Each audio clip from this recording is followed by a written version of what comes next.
Janice Nakamura, and I am a researcher on child bilingualism in Japan.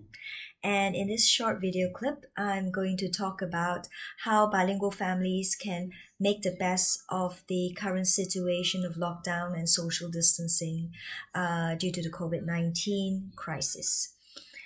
Language input and language use are two very important factors in the development of two languages in the bilingual child.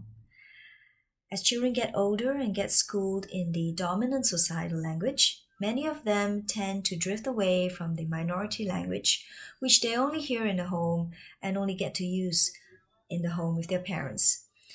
Before this virus problem started, my 13-year-old English-Japanese bilingual son leaves home at 7 a.m. and returns at 7 p.m.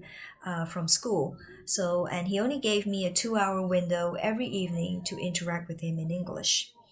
However, when the Japanese government announced that schools were to be closed from March 2nd, the situation presented me with the opportunity to provide my son with a deep, immersive experience in English at home without us leaving the country. With my husband at work and my child and myself staying at home all day and every day, we suddenly have a minority language hothouse and where we are actually interacting with each other constantly in English. Of course, my son plays video games and watches TV in Japanese and does his schoolwork in Japanese.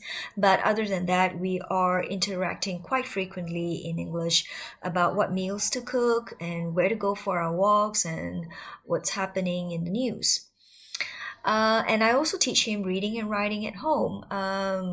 This was usually limited to Sundays when he was very busy with school.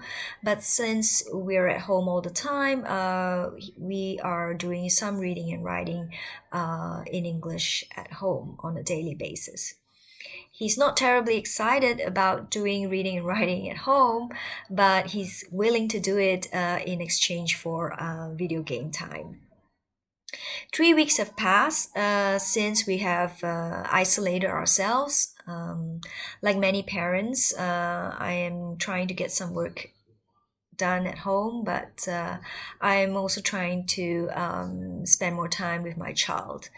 We hardly got to have close interaction since he started middle school, so I'm actually grateful for this downtime so that we can interact more frequently and more closely and reconnect in our own special minority language.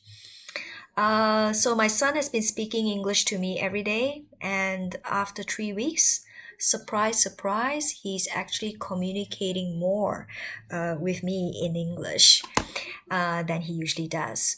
So if there's a positive thing coming out from this coronavirus crisis, for me, it would be the minority language immersion that my son is getting at home. And even my husband joked that our child might even forget to speak Japanese once school reopens. I think many bilingual families already realize this, but just to say it out, the crisis is an excellent opportunity for immersing your child in the minority language at home. By spending time together, you can give your child much more exposure to the minority language, and your child, being wrapped in this minority language bubble, will sooner or later be communicating more in the minority language with you too. And if you have younger children, activities such as baking and cooking, arts and crafts, and even science projects can further enhance your minority language experience.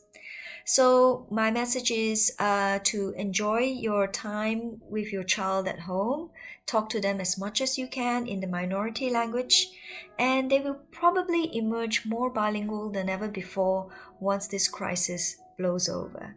So take good care and stay safe.